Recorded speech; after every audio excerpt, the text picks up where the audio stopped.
كابتن محمد رمضان قفل على فرقه النادي الاهلي تماما من حيث الادلاء بالتصريحات والامور اللي شبه كده، او الظهور في الاعلام او حتى كمان السوشيال ميديا او الحاجات اللي شبه كده. انا بس في نقطه عايزه اوضحها للناس في القصه بتاعت الكابتن محمد رمضان.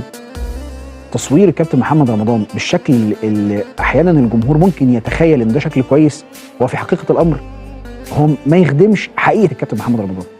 اللي هو ايه؟ تصوير الراجل طول الوقت على انه ده حلق لامام عاشور شعره، ده قعد فلان الفلاني وقال له انت بعد الساعه فلان الفلاني مش هتتكلم، ده مش عارف كذا كذا كذا كذا. يا جماعه لا الكوره بتدار كده ولا الكابتن محمد رمضان بيعمل كده.